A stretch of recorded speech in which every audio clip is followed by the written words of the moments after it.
This is a project of Zaman Academy. For personalized one-on-one tutoring, contact us by clicking the link in the video's description or our bio. Assalamu alaikum everyone, welcome to Zaman's Academy. Today we will start the second chapter of Interphysics, and as you all know that we cover all the important short and long questions.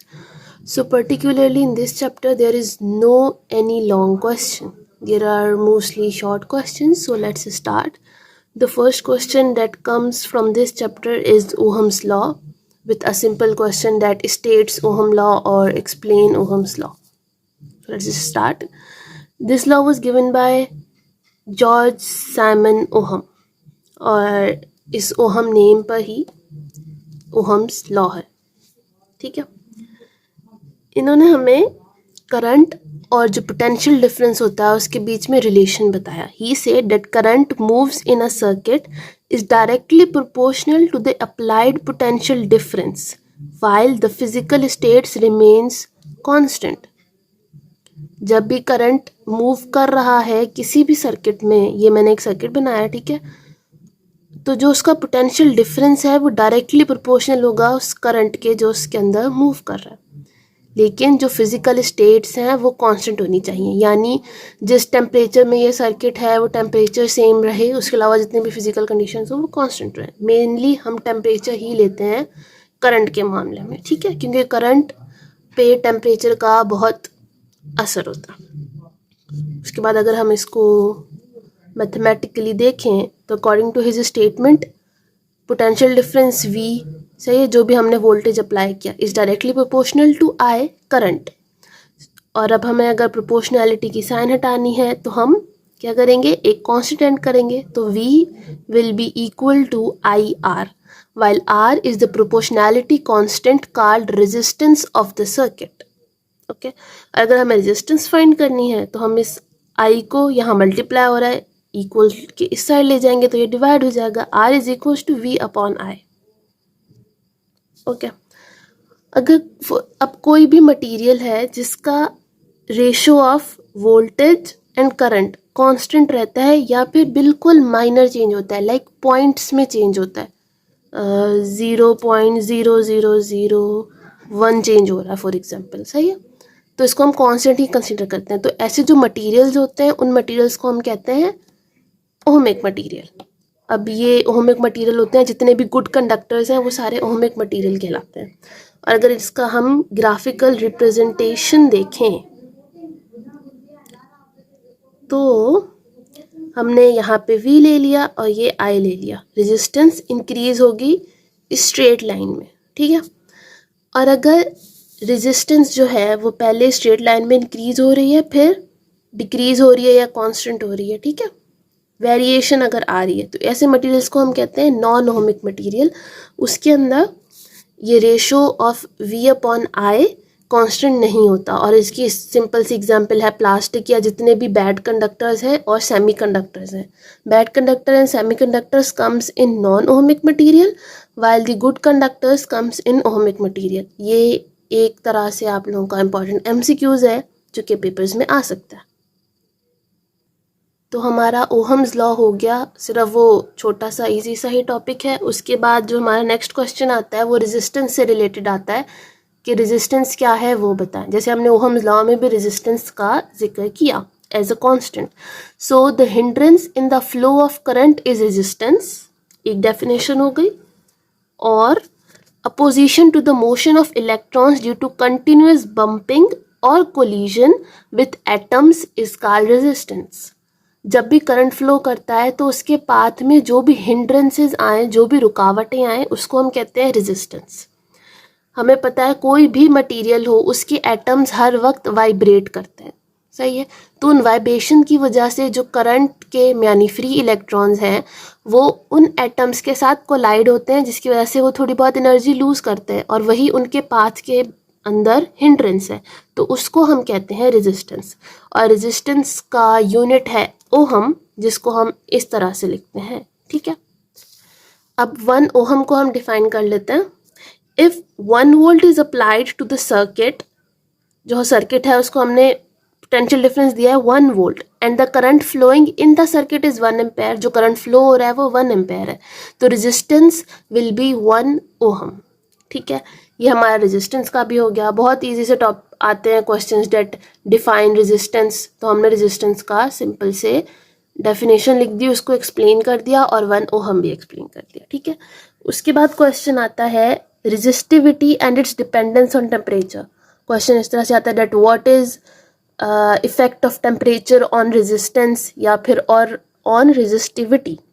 ठीक है, तो अब ये experimentally proved relation है that resistance is directly proportional to length of conductor, यानी अगर कोई भी वायर है उसकी लेंथ जितनी ज़्यादा होगी रेजिस्टेंस उतनी ज़्यादा होगी। क्यों? क्योंकि नंबर ऑफ एटम्स उतने ही इंक्रीज हो गए, पाथ उतना ही बड़ा हो गया, सही है, लेंथी हो गया, तो कोलिजन्स उतनी ज़्यादा हो गई, रेजिस्टेंस जाहिर सी बात है क्या होगी, ज़्यादा होगी। सही है, उसके बाद resistance is inversely proportional to area of the conductor.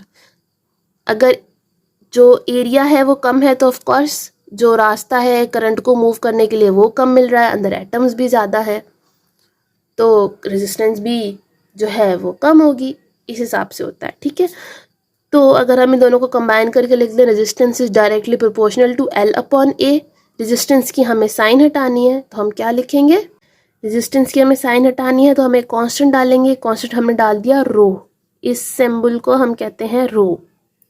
सही है, rho L upon A, so rho is the resistivity, rho को हम कहते हैं रेजिस्टिविटी। और रेजिस्टिविटी क्या है, resistivity is the resistance per unit cube, यानी हमारी जो भी वायर है उसका हमने एक यूनिट क्यूब लेना है और उसके अंदर जो रेजिस्टेंस होगी उसको हम कहते हैं रेजिस्टिविटी। ठीक है, और अगर हमें रेजिस्टिविटी निकालनी है तो हम इस एरिया यहाँ डिवाइड हो रहा है यहाँ जाके मल्टीप्लाई हो जाएगा, तो RA, ये फिर जो लेंथ है कंडक्टर की वो रो से मल्टीप्लाई हो रही है तो जाके डिवाइड हो जाएगी, तो रो L अपॉन A, ये रेजिस्टिविटी हो गई। इसका यूनिट है ओहम मीटर। ठीक है, क्योंकि रेजिस्टिविटी का जो हुआ यूनिट वो ओहम और area metre square upon length का मीटर, तो मीटर स्क्वायर में से 1 मीटर और ये लेंथ का 1 मीटर कट हो जाएंगे, रह जाएगा ohm metre unit of resistivity. तो हमने ये रेजिस्टिविटी देख ली। अब हम देखते हैं इसकी डिपेंडेंस ऑन टेम्परेचर। ठीक है, जैसे ये रेजिस्टिविटी है वैसे ही एक और टर्म होती है कंडक्टेंस, उससे भी रिलेटेड क्वेश्चन आ जाता होता है। जो कंडक्टेंस है ना वो इन्वर्सली होती है रेजिस्टिविटी की, यानी रेजिस्टिविटी जितनी कम कंडक्टेंस उतनी ज़्यादा, और इसका कंडक्टेंस का यूनिट होता है मोह, MHO।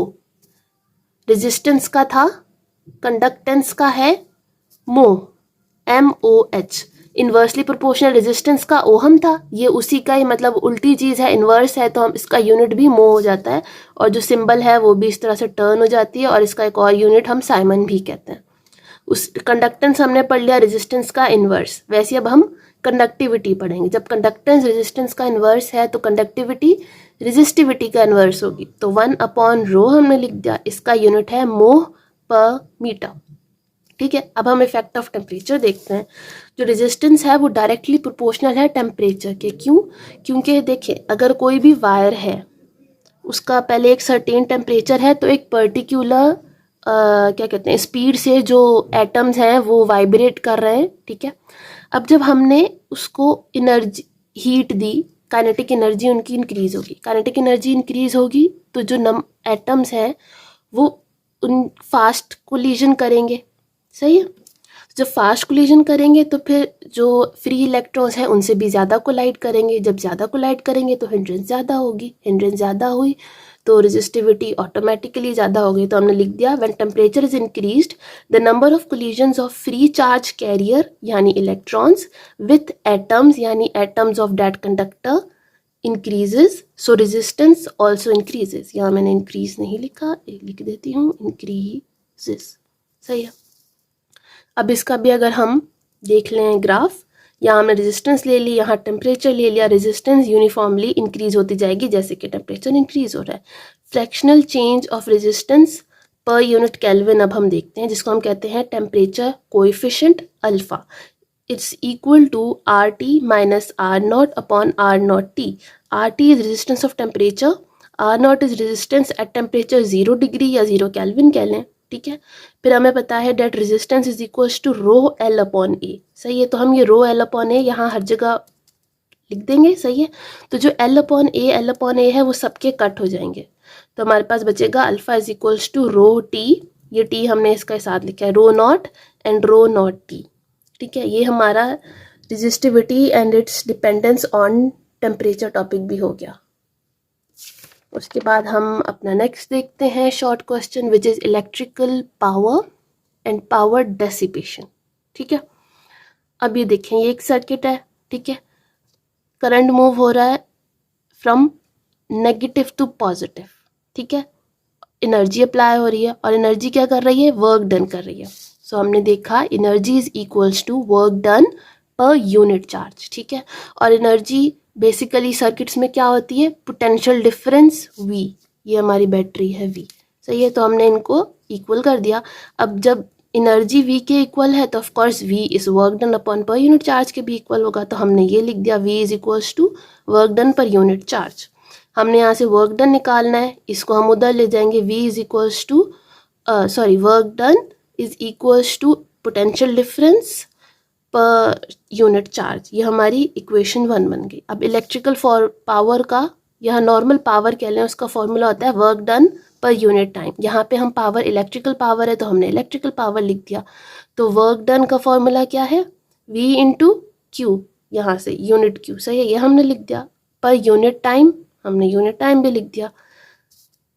तो और I is equals to, current is equals to unit charge per unit time, Q upon T. तो हमने यहाँ पे Q अपॉन टी की जगह I कर दिया, ठीक है। Q अपॉन टी हमने अलग किया, ये इक्वल होता है I के, हमने यहाँ I लिख दिया। V into I is our electrical power.